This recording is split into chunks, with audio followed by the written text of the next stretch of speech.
got the nerve to show your face around here. Son of a bitch. You are a real beak breaker. Welcome into Box Office Quarterbacks. Big show. We're talking about the 2024 Oscars. I'm here with my friend Ahmed. My name is Jeff. Ahmed, looking back at last night, I think there was a lot more good than bad when it comes to this version of the Oscars. Obviously, it was shorter. There was a lot more pop culture moments and gifts, I think, that came out of this version of the Oscars. The new revamp, I think, worked. Having, past winners present to the current winners.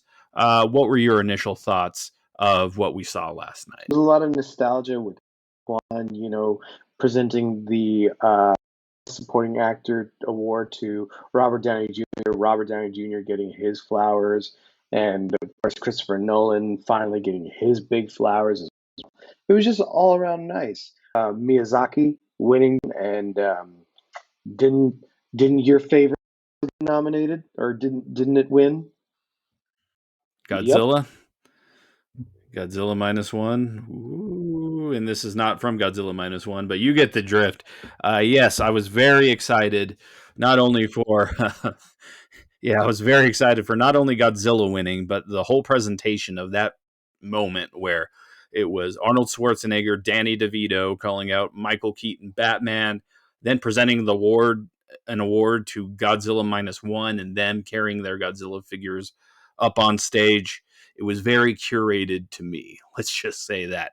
My favorite moment, maybe of Oscars history, was last night, and I loved the conversation it sparked about getting Michael Keaton back as Batman and, having a real last go-round that is not named The Flash and doesn't star Ezra Miller. But, a lot of great things here. Like you said, Christopher Nolan finally taking home that Oscar. Oppenheimer, the big winner. I'm Just Ken, Ahmed. I've been singing that all day. I think that was such a great musical performance, and Ryan Gosling is maybe my favorite actor in Hollywood. I'm surprised that song didn't get, but one of the songs from Barbie did. Congratulations, Billie Eilish, and your brother Phineas.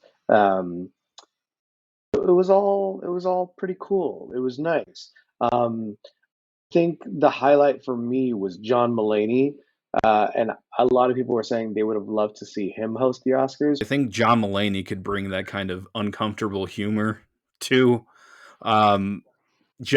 He would be really good. Nathan Fielder, who is probably my favorite comedian, would be interesting. I think you'd be way too awkward, but like John Mulaney calling out Madam Web, I thought was hilarious. Yeah, I think the format worked. I love John Cena. Shout out to John Cena for following Box Office QBs on Twitter. I know he follows a lot of people, but it made our day. Seeing him present best costume design, nude, I thought was hilarious. A lot of highlights on it. Yeah, I think the biggest highlight for me was seeing Danny DeVito and them call out Michael Keaton, like you said earlier, just because, that and Downey Jr. sweetly talking about his wife.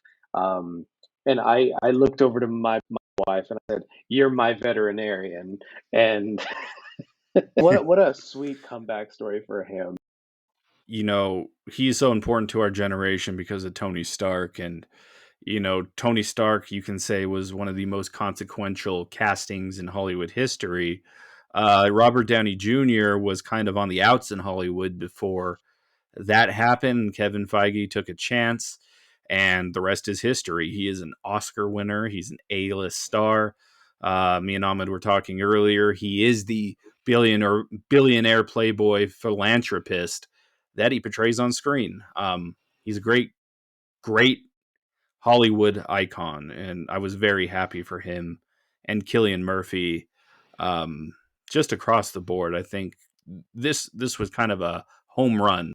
I love Ryan Gosling, and you knew he was talented before, but he really, in the past 5 years, he's showing his comedic side, and he is a funny dude. I want to see more comedic roles for Ryan Gosling, more so than action, I would say. That's fair. Yeah, he is one of those actors that I think doesn't get enough credit because he falls into that he's good looking and that's why they cast him kind of box. But like Brad Pitt is in the same situation, but they both are very talented actors. But sometimes people will just kind of loop them in the, oh, they're just casting them because they're good looking. Even Jimmy Kimmel was like, Ryan, you and Margot Robbie have like one genetics, and it's like, okay, Yeah. fine. Forget our talent and all the time they spent memorizing lines. You know what I mean? Um, yeah, it's pretty crazy. Like looking back at a movie like Drive, where he had like no lines. It's like, how can you not give this guy lines? He is too good to not speak for an entire movie. He doesn't need to. That's true. That is true. Well, Ahmed, we wanted to kind of give our quick thoughts on the Oscars and what we liked, what we didn't like. Anything else you want to add about what we saw this year? I'm glad Oppenheimer won, but I think a lot of other movies, we need to see more movies win some more awards. We need to have some diversity. We need to have some, um, it can't just be one movie kind of monopolizes everything, with all due respect. I could see that too, and I think we need some more categories. Best stunt Yeah. work, like give me a John Wick award, something like Yeah. that. But yeah, I was happy Oppenheimer won.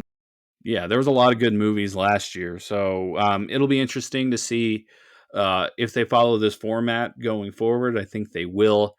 Um, no major controversies this year.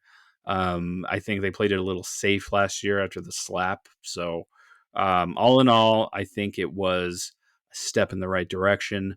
But yeah, we'll keep watching when award season rolls around. Had a lot of fun stuff coming up, though. Me and Gerald are going to be talking about Avatar: The Last Airbender. We got Kong and Godzilla coming up.